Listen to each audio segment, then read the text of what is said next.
We're real excited tonight to have Kim Stafford with us. His call sign is W4QO, and his biography says just call him Quaker Oats. And I spent forever trying to figure out where that came from. And then I realized QO, Quaker Oats. Yes, sir. But he's very highly regarded.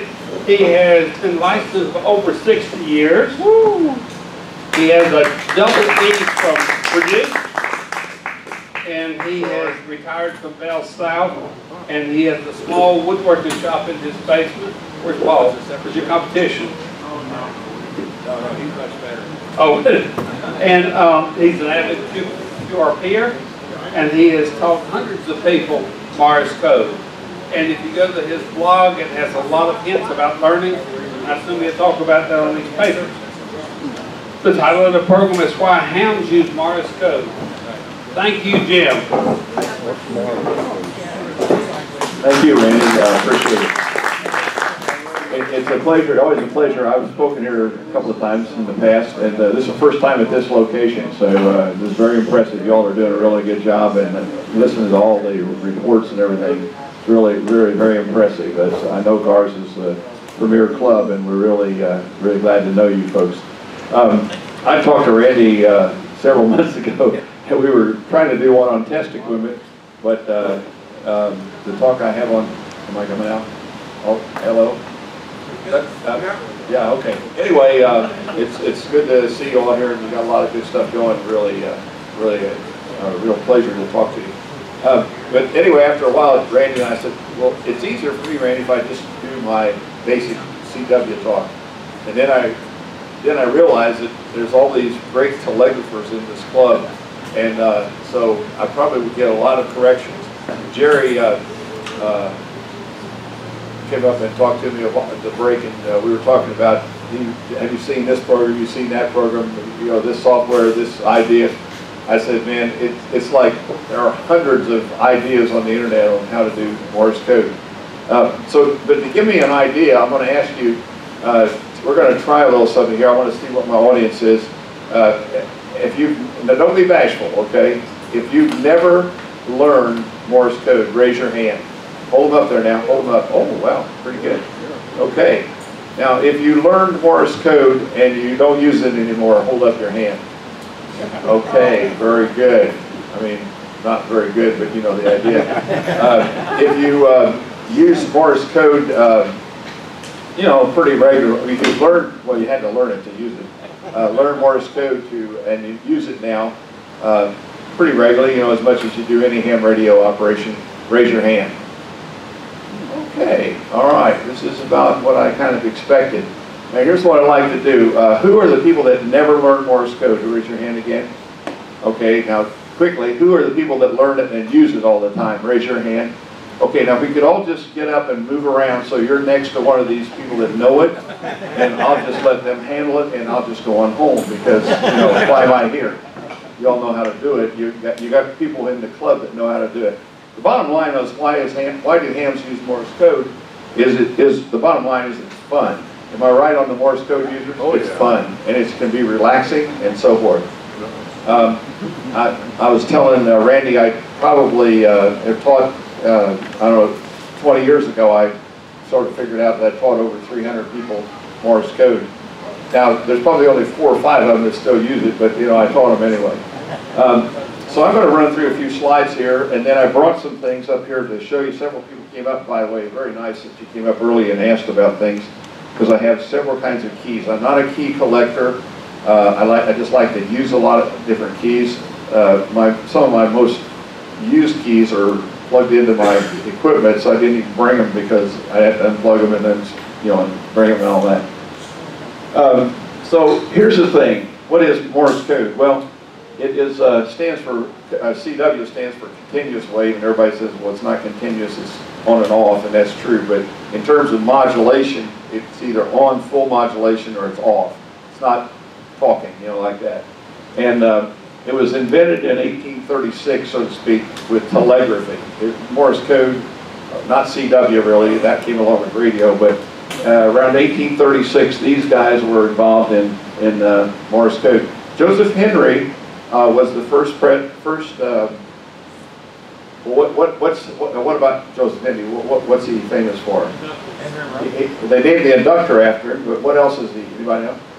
He was the first director of the Smithsonian Institution. Abraham Lincoln appointed him, and he was involved in it. And then when you get into the actual code, Alfred Vail actually, you know, back in, you read about that stuff, boy, you had to be pretty nasty, I mean, in a way, you know, because people that worked for you, you took credit for. So remember Thomas Edison took credit for all these hundreds of engineers that worked for him and all that. They, you know, if there's a good idea, he took credit for it. And this is a little bit with Samuel F. B. Morse. Vail, when Morse started, I was going to bring the book, but it's pretty heavy. I have a book, not that he gave me, although I was there at the time, but he had the idea that if you only could have like, you could distinguish the digits from 0 to 9, and then you could send, they would make up virtually everything you could think of out of five-digit numbers. So like 2374 might be, 23745 might be arriving on so-and-so steamship at 9 a.m. or something. And that would, and so his idea was that you could send that message real quick, and then at the end they would open it up and see what that message meant. It provided a certain amount of encryption and so on. And then Vail came along and said, well, if we just figure out what a letter could be, we could actually send the English language in anything because we just spell the words. And they did the telegraph system, and they were transmitting signals over wire. And I say they didn't actually use a code other than the numbers until 1844. And even then, the first transmission of code was done over the telegraph wire, and it was done with like a relay with an ink pen on it, and it would draw dots and dashes on the strip of paper, and then roll up, you know, off of one roll and on another roll. They'd take the roll in the other room, and people would run it along and write down, or I don't know if they had typewriters, I doubt it. They'd write down what was on the dots and dashes, and pretty soon the people in the room where the relays were all going off and the ink was all going, and they had to keep the ink wells filled and all that, they began to realize they could just hear the relays clacking and they could tell what the code was. And so here comes automation, right? They kicked all those people with the tape out the door, and they just started writing it down as it came in. Now, it is a pretty simple thing to know or to learn. It's a language. If I told you, okay, you're welcome to Spanish class today, first day of school, kind of appropriate, but in this class we're only going to learn 44 words. You don't really need all that Spanish, you just need 44 Spanish words. Your students, your youngsters would all be extremely happy because they figure they can learn all 44 words by the end of the week, and they got it knocked. Well, that's what Morse code is. It's 44 words, it's 26 letters, 10 numbers, and about 10 or 8 or 10 prosigns and punctuation, things like that. And then with the English language, you can make out just about anything with that. Now, when radio came along, and by the time of the Civil War, there were thousands, or if not tens of thousands, or hundreds of thousands of miles of telegraph wires in the United States. Then when radio was invented, and toward the end of the 1890, 1900, that kind of thing, they began to send Morse code over the radio. Now the problem was that when they went around to everybody and said, this would be a great thing, we can send a message from New York to Washington, D.C. They said, well, so can we do it over the telegraph wire? And they said, yeah, but what if the telegraph goes down, you know, like we do, you know, with radio? And so, no, they said, everybody said, we got all this wire, and we're sending Morse code thousands and millions of messages every day all around the United States and so on and so forth. But the Navy realized it's pretty hard to put a wire from the coast to the ship. And so the Navy became the first people to really take into radio-type Morse code. And we all know about it, hear about Titanic. So within a matter of 10 years, most ships had some crude kind of Morse code on board. And all the communication was in Morse code. There's there's a lot of debate about when the first voice was actually sent over those early spark gap transmitters. Have you all seen the Blue Lightning by Hal Kennedy? Have you ever been? You ought to get him for a speaker. It's incredible. Hal Kennedy, N4GG.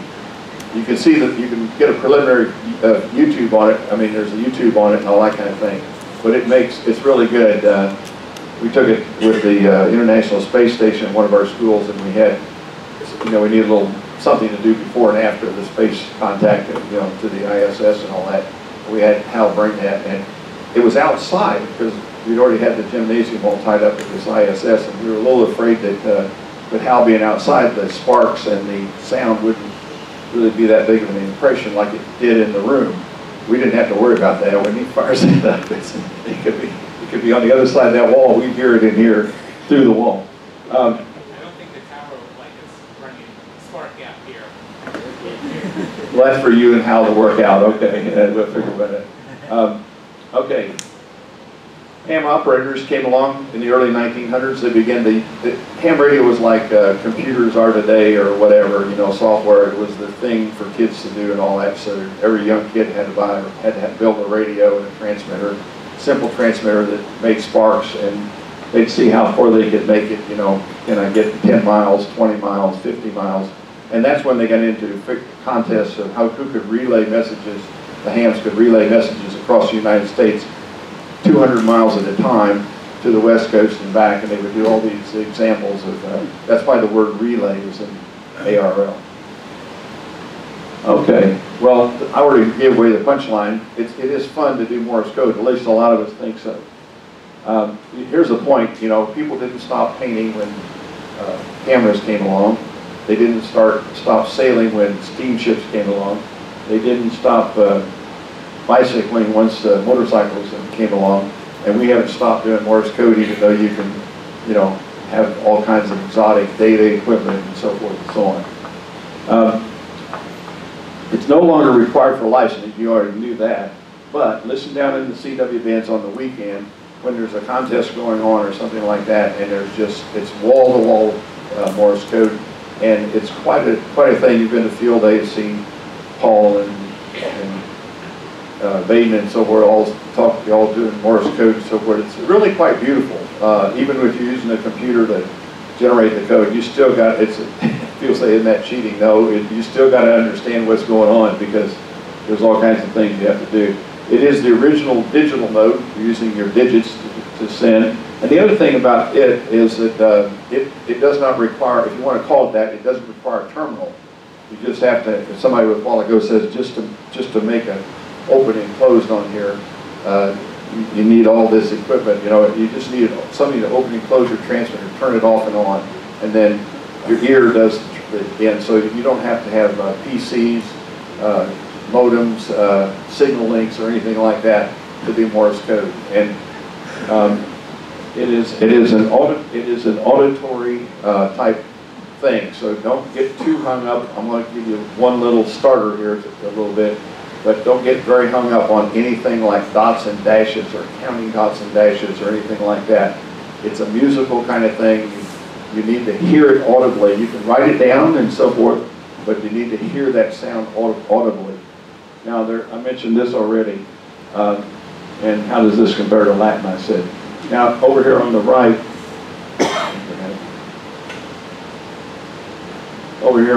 it's a little covered up in it. Well, not too bad. But it's just there for reference. But the point is, there's really 3 parts to Morse code. You know about the long and the short, right? But very important is the space. When I'm teaching Morse code, typically when we first start, there's really two things that happen. One is you don't leave enough space between things. So when you get between words, you have to leave more space. When you get between letters, you have to leave space, I should say, and words are even more space. And the other thing is they don't distinguish between longs and shorts. So on your sheet here that I passed out is one of the things that we use in teaching Morse code, and we teach it in schools and so forth. And if you look at this, and we'll get into it a little bit, but if you look at this, if you fold it up in quarters, you can do that right now, just fold it in quarters so you'll know how to do it. And when you want to end up with the W4QO easy did-all list. And did everybody get an orange sheet? Everybody need an orange sheet? Who needs one? Got a few left. There's one there. Okay. Now, if you look, the way we teach it is we teach these letters first. Okay, the ones that have the word Estonia on that page. Now, this is out of the old. There's a lot. But I already said there's a lot of different ways to learn Morse code. Some people do the EISH5 method. You know, there was a fellow named McElroy that was famous. He had the Candler School of Morse code. And McElroy was one of the students of Candler, and they taught the EISH5. There were just 1.2.3.4.5. But we use this book from the early 50s and from the ARL called Learning the Radio Telegraph Code, and it uses these letters. The first letters you learn are the ones that spell Estonia. Now, they don't have it that way. They have ETOANIS. And everybody would ask me, for decades, I taught it that way. They'd say, give me that again, and I'd say, ETOA, and they'd write an ETOANIS. And then I started doing, with computer programs and that kind of thing, I started looking for words that have ETOANIS in them. And I used a Scrabble program online, and it had, 3-letter words, 4-letter words, 5-letter words. So 6, this is just one time, using each letter one time, like antenna is just made up of these, but he uses N's and T's and so, and the very last word was a 7-letter word, and it was Estonia. So now, when I teach Morse code, and we generally do this the first quarter of each year up in North Fulton, so we always say Estonia, my friend, and things like that, like we're some kind of Russians or something. And one of our members went to Estonia with his daughter in a gymnastics competition, so he brought me a little table flag back, the Estonian flag. So I forgot to bring it this morning or today. Anyway, when you finish that one, there you go to the Dr. Mulch section. See, Dr. Mulch. So those were all different order of words, but when we put them in the anagram machine, or some of my creative students got into it, they figured out that DRMULCH could be called Dr. Mulch. Now, when you get to the third group, that's the one on this side. It was hard to make a word out of PFYBWG. Well, one of the students said, "Well, why don't we do Puffy D-Wig?" So that's how I remember that. And then you got all the rest. Okay. Now here's what we do. If you're really serious, now first of all, I'm not violating the /dash thing. What I'm doing is I'm using the did-ah language, and did-ah is short, da is long, and if the did occurs at the end of a character, you put a T on it. So if you look on your sheet here, S is did it. See that? Did it? Okay, and that sounds like ... And did-ah sounds like .dash, but it's hard to say .dash. So we ask you, if we're doing this on Monday, well, we ask you know every letter by the end of the week. And if you're really serious, you'll learn all the letters. You can do this with a sibling. You can do it with somebody else in your school. We don't have to have oscillators and all that kind of thing. We just pass this out, and this gives them a flavor because then we have them sending to each other. Did da for set, or da did ta for 10, and so we do make that concession. Now the people they ask, well, how come letters have a certain how do they make them up? Well, the obvious thing is they've made the most frequent used letters the shortest. So if you look at that big tall one there, that's E. And in the English language, E is the most common letter. Now, and then and if you go in here, for example, A is pretty common. T is also common. It's a one dash, one dot. Okay, but you see J, Q, X, and Z are not very common. Okay, so they tend to be longer. Now, some of you may have heard of the Koch method, K-O-C-H. Okay, I am not a fan of the Koch. Well, let me back it up. I'm a fan of I'm okay with the Coke method. What I don't like is the Coke order. If you use a program that you can put this order into Coke, in other words, if it has the ability to teach you Coke, and I'll tell you what these mean, and you can put in this order, then I don't see any problem with it. I'm not a big fan of it, but it's okay. But here's what I would say. The Koch method was invented by a German psychologist in the 30s, and his job was to teach German, in World War II, teach German soldiers the Morse code. Well, you see, when you're doing they would do 5-letter code groups. The U.S. would do it too, everybody. But when you do that, all the letters get changed around. You know, like on any given day, the letter E might be represented by any letter, Z, K, X, whatever. So they had to be able to do all 26 letters equally competent. And my theory is that's why he starts off with K and M. Okay. What I have here is the order that are most common, because these letters are off of that chart. They're the most common letters. If you learn the Estonia and Dr. Mulch, you do this. But while I'm talking, you don't have to pay attention. Just do it. Memorize Estonia and Dr. Mulch. And think of your call sign.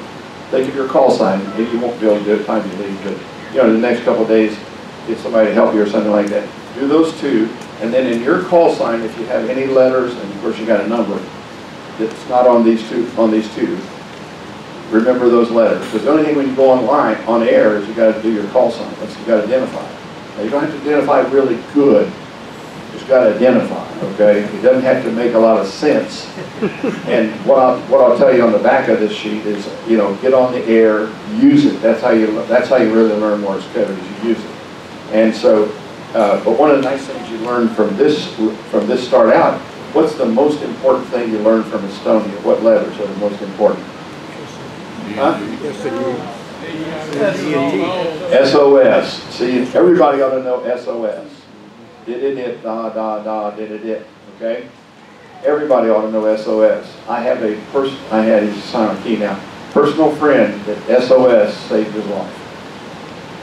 He was trapped in the, what do we call the cars on the train where you get your own little room with the door and Pullman, or whatever it is.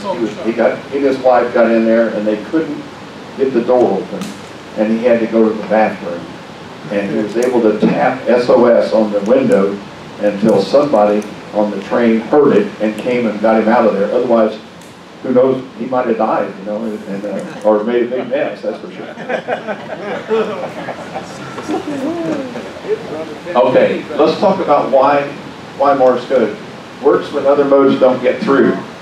Without going into the details, there's a lot of technical reasons why Morse code will get through. It's a very narrow bandwidth, and those of you who use it know that the sharper you set your bandwidth, the easier it is to copy. And if you get as much, this is arguable, but not too arguable in my mind, there's as much ability to get through a 5-watt Morse code signal as there is a 100-watt sideband. On sideband, when you talk, you're watching your output meter, it's going, here's 100 over here. When you tune it up, it's over here, right? When you're talking, it's like this, right? And it's mostly down in there, and it's spread over a big band. Whereas Morse code is choo, choo, choo, choo, on, off. And that really is true. Am I right? Am I right? Am I right? Okay. Now, it's easier to build transmitters that do Morse code. They're simpler. It's an international language. We have a big history in it, if you like history. And here's the thing. It's funny, but the Morse code people, the people make keys tell us they saw more keys now than they ever did. Now you don't have to know it. I have taught a lot of people since the no code went in. A lot of people have learned Morse code just because it's a heritage, The old hams did it, I'm going to do it. And, Newt White, for example, he uses Morse code, a lot of those guys. And it's a natural, I mentioned, for QRP because it gets through, low power gets through. And you can have multiple hobbies like hiking, camping, kit building. Kids that learn Morse code think it's cool because they can send answers back. No, not really. We think CW ops are very friendly and most helpful, and it can save your life. And everybody should know your call sign and SOS, and the real reason is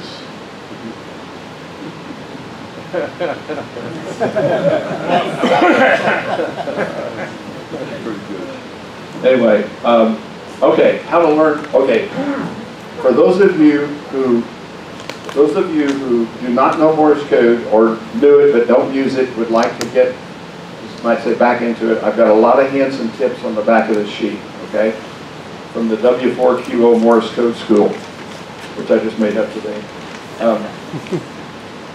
However, the W4QO QRP Morse Code team, that little button up there, we won the Georgia QSO party this year in the multi-operator 5 watts. Actually beat the 100-watt people. Okay, I told you it's taken out of the book. My mother taught me Morse code. What do you think, Dave? How'd that happen? How did she know Morse code? She didn't. She had this little sheet right here. And before we had dishwashers, when she was washing and I was drying, she had this little card sitting up in the window, and she'd say, what's A? And I'd say did-ah. She'd say, what's did-ah to did? And I'd say L. I mean, after I learned them.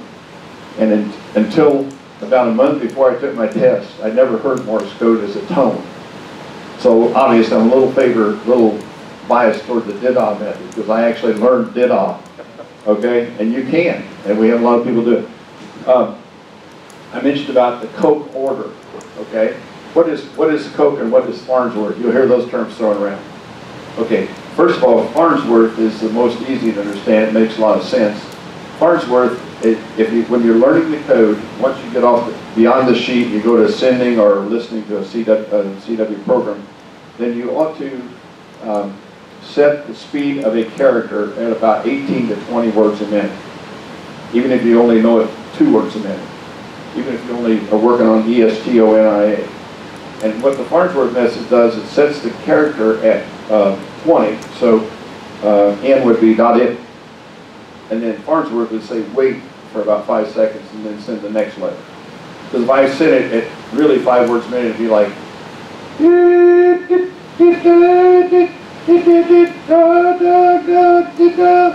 other words, the theoretical separation between letters, there's not enough time in your brain to figure out what it is. So if you do the Farnsworth, it goes like,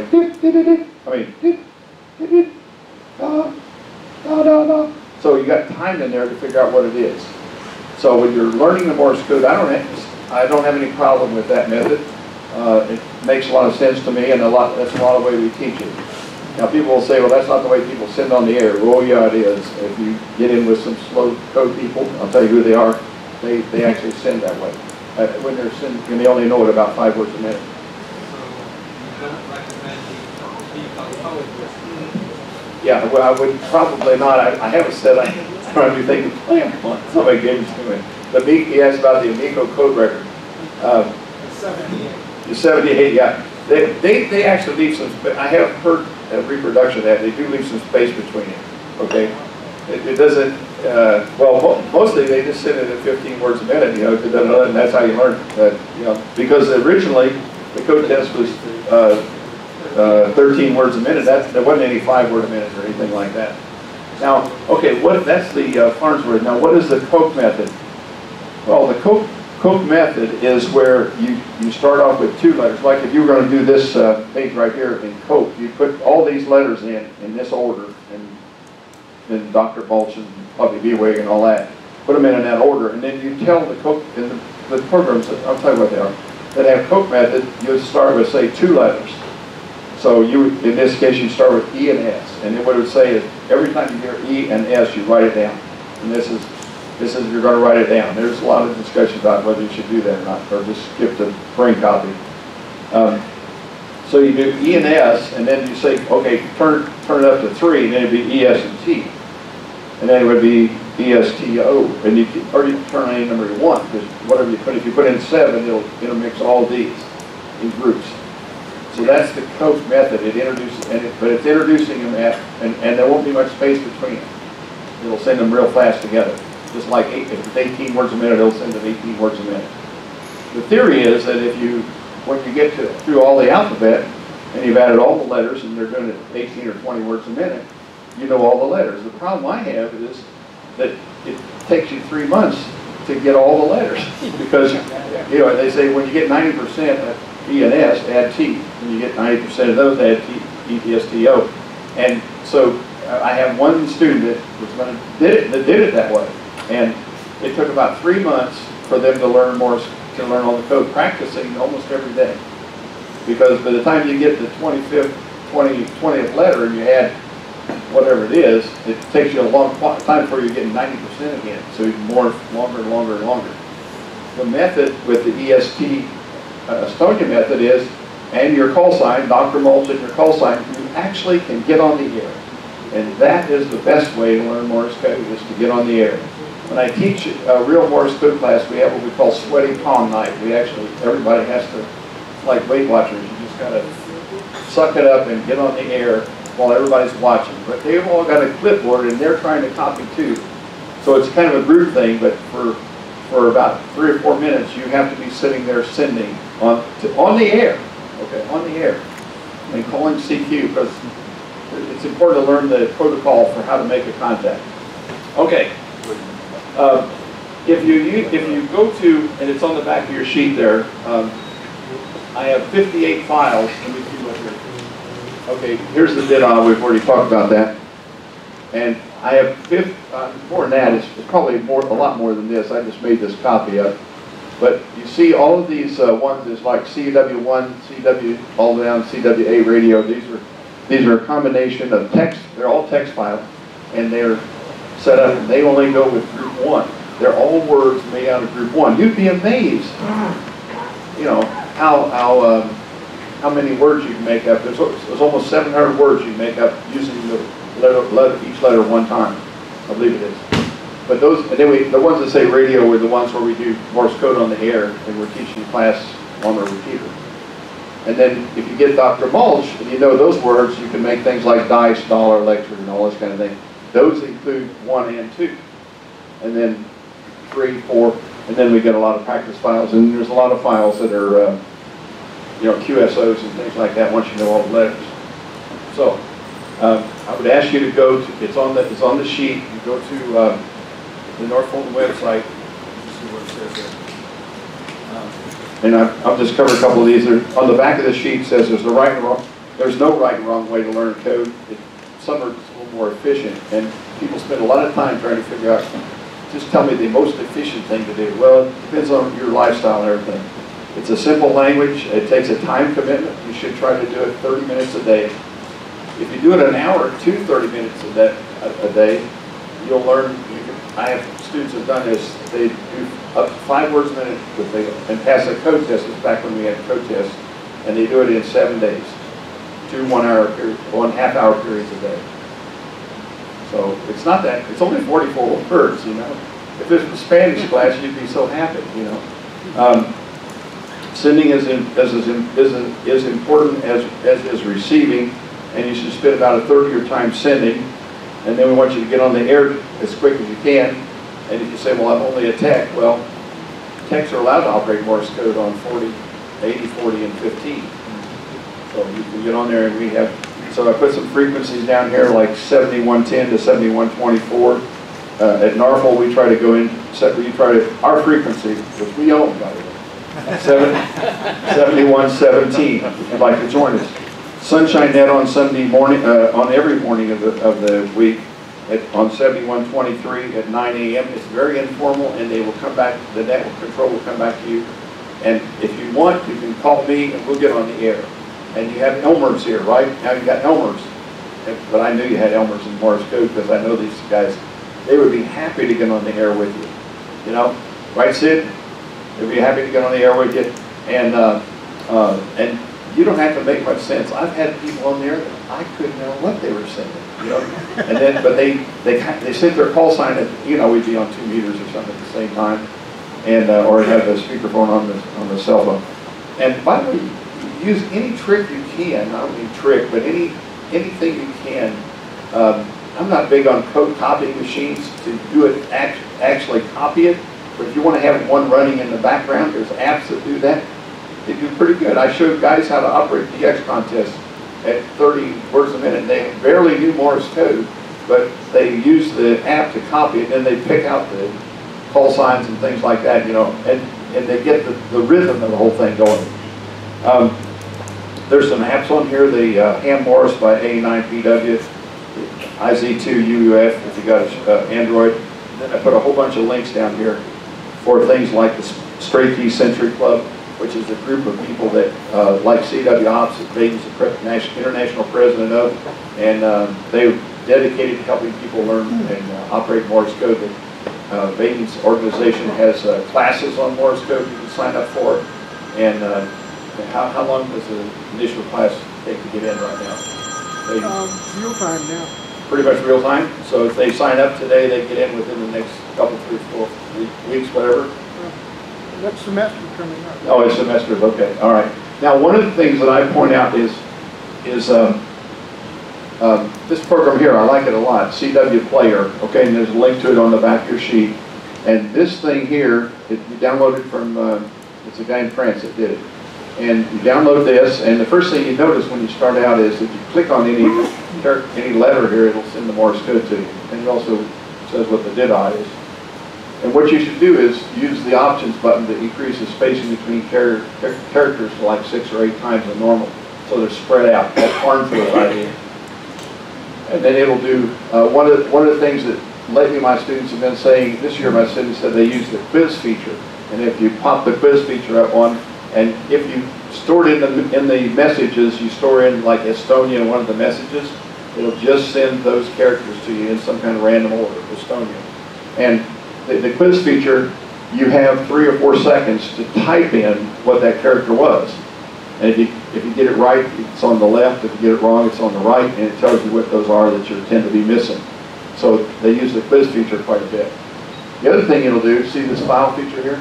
Well, that's where you get those files off our website, and you download those and put them in the same program folder that you got the CW Player in, and then you can just pick that file out and it'll play it.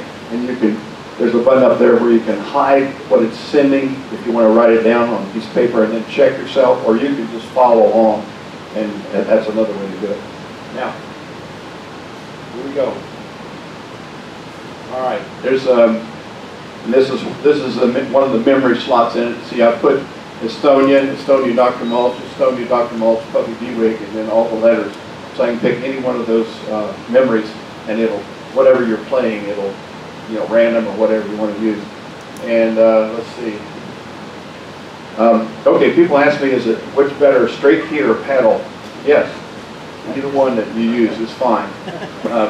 Now, I've got up here, I have a cootie and a bug, and those are like antique Model A's or something. You don't really want to use those on any kind of learning program because they're just antiques. Now, some people use them, and some clubs encourage it, like Straight Key Century Club. Mechanical bugs are okay. But if you want to learn on the paddle, now the paddle is the thing that will make dots and dashes, one on one side, one on the other, okay? When you come up afterwards, you see what they do. Straight key, of course, is on and off.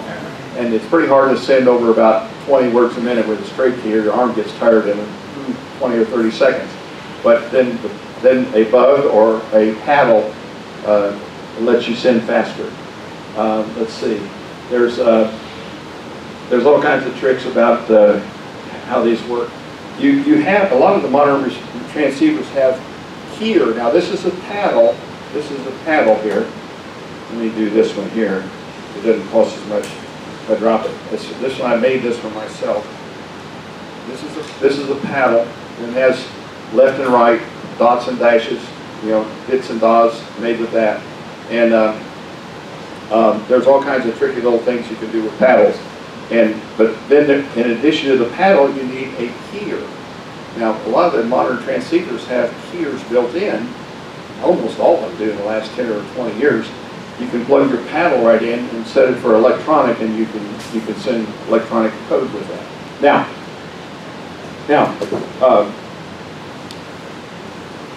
But you can also have external keyers. Here's an external keyer,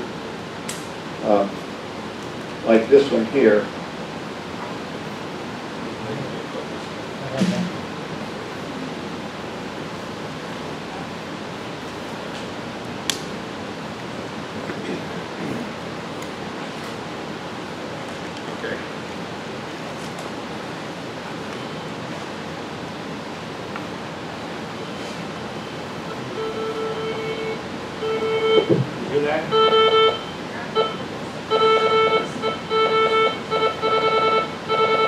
It's dots one way and dashes the other way. This is wired up for a left-handed person.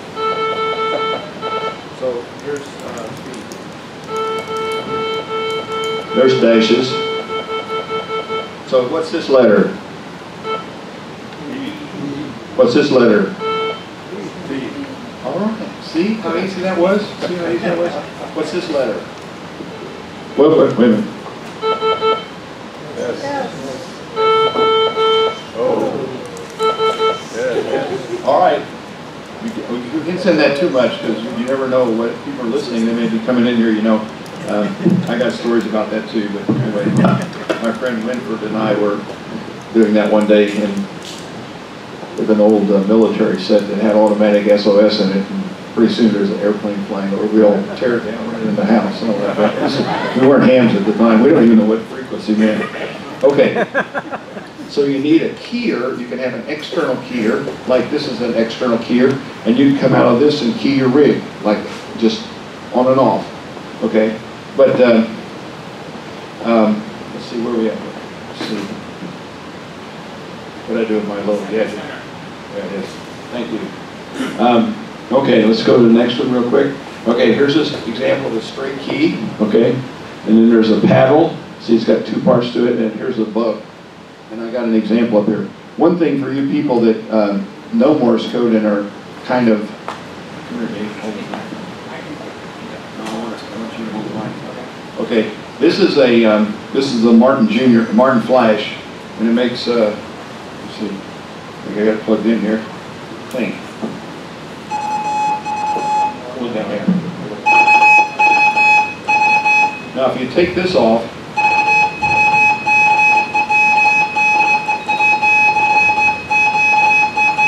it's pretty fast, but it learned this in the Straight Key Century Club group. You put a clothespin on there. They have all kinds of ways to slow them down, you know, more weights and so on, but you put a clothespin on here. Wait a minute.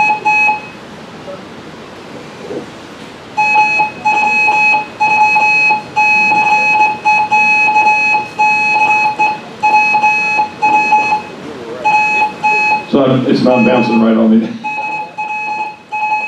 Anyway, it slows it way down, okay? That's always a big thing with bugs. Okay, so you might try a clothespin. I just drill a little hole in the end and that let it slide on the post. This is a cootie. This makes here, hold this. I don't think I have this on but it makes you make the dots and dashes manually. And this was made by a fellow that on the Straight Key Century Club group. So let me get my thing here. And like I say, don't worry about getting a bug. Okay, here are things. Don't buy this key. This is one that comes on the MFJ. You can do it. I mean, it works, but it's not very good. It comes on the MFJ oscillator. Okay, it's a very simple key. I know somebody's told me they had one of these. This is called the Japanese J38, called the JJ38 on the internet. It has a lot of little bearings in there that fall out, and you can't put it back together if you lose them. Save your money. These are like $20. Not this whole thing, but just the key is 20. This one's 30. New. You can get them new. But for that price, you can go on and get keys from World War II, like this one here. Okay, that's a J37. This is here's a J38. Okay. Now you can't be real anxious because they'll start out at like $75 or $100. But you just watch. There'll be one in there that they didn't stick the J38 on. They just put it up here as antique telegraph key, and nobody notices it. It looks like it was used as a stopper on the barn door in the rain, you know. It's all rusty or corroded up and so forth, and it'll be like 15 bucks. Or more than likely maybe 30 bucks for a J38 or a J37. Or you can get things like a SpeedX. A lot of people don't know what SpeedXs are. A very good key, but they're just not a J38, you know, that kind of thing, or a Vibraplex and that kind of thing. You can make them, you can 3D print them.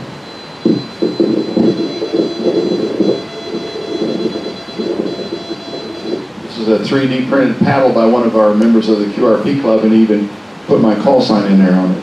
It's interesting, and there's a little keyer. This is the paddle, there's the keyer. Now, if you'd like to have a little kit to build on Sunday afternoon at your workshop, or Tuesday night at your workshop, and you got enough people interested, this little thing called a Morse trainer by K1EL.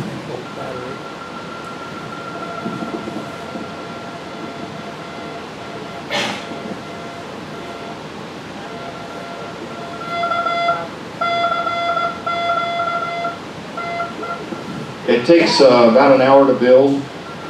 It does a huge number of things, but it's an interesting thing that leads to something else. It has touch pads on it.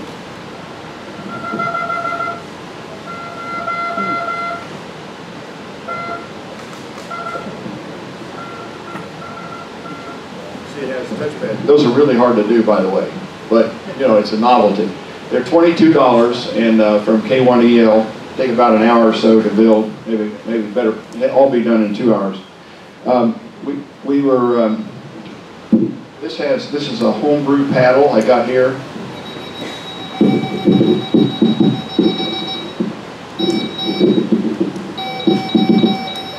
It has the paddle here. I built out a PC board, and then this little keyer I got from Jackson Harbor Press. It's called.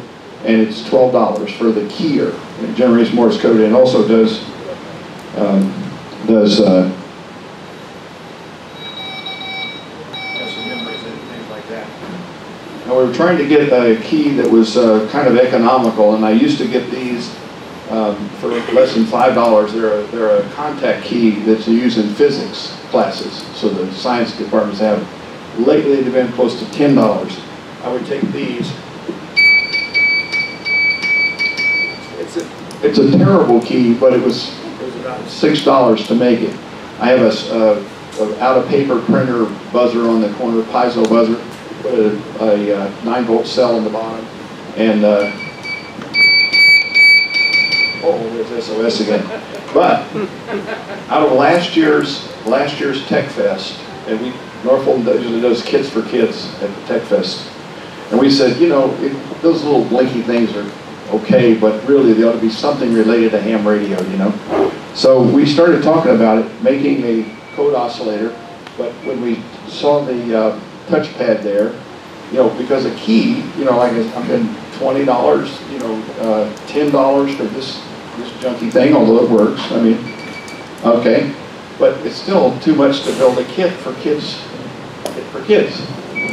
So we've designed our own now, and we're getting ready to put these in kit form, and we'll have them ready for Tech Fest in January, if not sooner. We're not going to have them ready for Maker Faire, and they're probably a little too much. It'll take about 30 minutes to make this, probably at the most. It's got about, it's got about 15 solder connections. It'll be a PC board. We'll say North Fulton Amateur Radio League on it, by the way. We're gonna be able to make them, and it has a button on here and a light. It has a little sounder, a little piezo. Okay, so it has a button on here just to play with. But what we're really cool about is it has a touchpad. So you know, we'll have this, and it'll be on a. We're trying to get it to fit in an Altoids can and look like a clown all at the same time and fit in the can. So it uses two 2032 batteries. We tried to get it to work on one, but between the touchpad and everything else, it was a little difficult to get it to be reliable. Now you might say, well, that's going to be expensive. Well, we get the batteries for 10 cents and the holders for a nickel, so adding an extra was 15 cents. And if the PC boards come in at under 40 cents, which we think they will, in the 50 quantity, we'll be able to, we'll have $1 into them. We'll probably sell them for 20 or something like that. You know, I'm kidding. But no, I mean, we think we might be able to sell them, you know? I mean, like schools for, you know, $3 or 3 for 10 or whatever. If you've got a good story, tell us, we'll just give them to you. And that kind of thing. Now, the last thing I want to show you, I want to show you that. Here, you can make your own key. Well, first of all, here's some stuff from internet I found, some things. Here's a guy $13.90 plus $5.50 shipping. Now it's got some time left on it. It says parts only, but I bet you we can make that work. Okay, but if it had the right look on it and the great pictures on it, it would go for a lot more. There's one there that there's a great key there with the sounder for $22.50. Some bunch of shipping, but you know the key's worth $30. You know, and it's right now. Okay, now you can make your own key. There's a guy in Europe that you send him your picture of your key you made. He's got thousands of them on there. Okay, and I made my own here.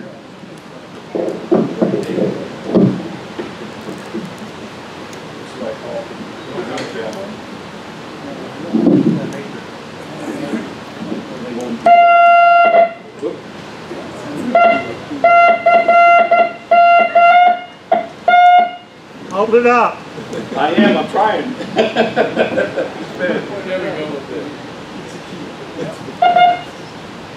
Wait a minute.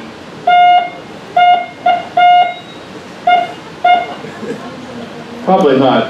No, I've had a lot of my students sound like that on the air. That was their call sign, by the way.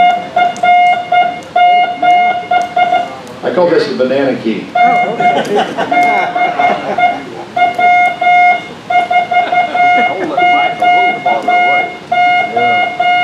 And Paul's going, yeah, so's your mother, or somewhere. Yeah. Anyway, let's see if we got anything else here. And then we're ready to go. Oh, if you think Morse code, in Eastern European countries, they have high school clubs that do Morse code, and they use something called Rough Z to compete. And you ought to check out. Baton has this at all the Hamfests, and you know, and so this is what it looks like here. It's all call signs. You can go to the North Fulton site, and it's on your sheet, and we have files of United States call signs. None of this 9Y6JP stroke JX4 or something, you know, that they have in the main file. These are all, you know, nice good old American call signs, you know. So you can download those. We've scanned those out. These are some students in Eastern Europe that you see their speeds of. We don't want to keep that up there too long. People start throwing up, you know. But okay. What's that? Now what they're doing is they're copying one call sign at that speed. They get a lot of call signs, and if they get one of them, it counts. Okay. So if you get E5E or something like you're lucky. No, it's pretty good. They have contests between clubs and all that. And here's some things on get on the air as a best practice.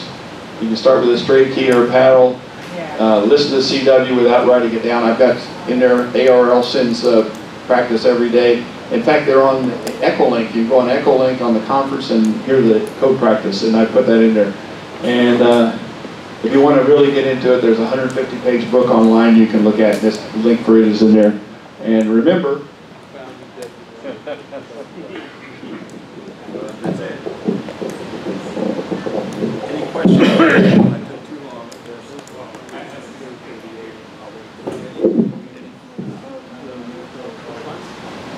Any questions? any questions for the whole group? Yes. I remember back in the old days they had the international code and they had the American code. So there was a difference between some of the wordings. When did they change over to a standard coding like the American code? Reed was in charge of that project. When did they change Reed? I don't know. Somewhere in the 30s or something. I don't know. Maybe did it pretty much I know what we do to use today, but I don't. It's called the international, isn't it? What we use today? Yeah. American Morse. Yeah. Who else had a question? And you can come up and look at the stuff in a minute. So Jim, for those of us who are stuck in Atlanta traffic every day or every couple of days, what technique do you recommend to make use to learn Morse code better? It's important if you're using a tape, okay, or an MP3 player or something like that. Generally speaking, it's good to have voice going with it, not just like newscast transmitted Morse code, just a bunch of code. That's okay, but it's not that valuable. But you ought to have something like, if you talk to me like the celiac tape or code or something like that, where he's saying to you, okay, well, here's we're going to learn. He doesn't do Estonia, but he does it, you know, kind of somewhat. But he starts off with A or B or something, and he's saying, now this is A, and he's saying write it down every time you hear it. It's important that you say it when you hear it. If you're writing, my opinion, this is all opinion. It's important that you say it. So don't put on all 26 letters. You don't know them. It's oh yeah, I guess it's conditioning or something. You'd be doing that, but it wouldn't help you a lot. So get you something that's, or I have a four MP3 files that teach the whole code. That's pretty fast, but you play it over and over, you know. But the lady is saying she's introducing the letters, okay, on there. So, and when she sends it, it's one thing to just listen to it. It's another one when she sends it. If you can't write it down, say it. That's my opinion. Yes. Are you familiar with the CDs that Gordon West put out? Yeah. Are they okay? Yeah, anything will work. The biggest problem, the biggest thing is consistency. Most people don't do it every day, you know. So when we teach the class, we typically go 1 week on Estonia. The second week is Estonia, Dr. Mulch, and we try to get and we even have people filling in like Weight Watchers, you know. Tuesday I did this, I did 20 minutes, I did 10 minutes sending, you know, just to try to get accountability and responsibility. But yes. Yeah. Do you have any recommendations for learning to head copy? Well, that's what CW Ops teaches, and their link is on there. Vaden knows all about that. And I can only tell you what I did was after about 20 years, I'm 60 years I am. After about 20 years, I said I'm going to learn to head copy. It took me about a week. Yeah, you know, because and here's the other thing. So many aspects of this. You don't have to copy everything. This is not the FCC test. You got to get the idea, okay? So when I head copy, a lot of times or if you're on like W1AW, they're sending out a QST, and they're saying the peak envelope power, you know, or something. And it's like some big long word or something. You know, I don't get that, but you know, I'm not happy to get it at that point. But it's good. It's good to try it, and try to get it a head copy. They started so I would say the Straight Key Century Club is a good thing to use because they have sort of the same format. They send the RST, the state, the name, first name, and then their number. So when I'm working Straight Key Century Club, I just in my log I just fill them in as I hear them. You know, and they usually send everything twice. So it's a good way. Straight Key Century Club is a good way to learn and get on the air. It does require you to have a straight key, you know, or a banana. Yes, one more? Okay, we're taking a long time, I'm sorry, but you can tell I'm a little bit passionate about it, and I'm going to send you a message here. These were 2 for $3, I think, on web.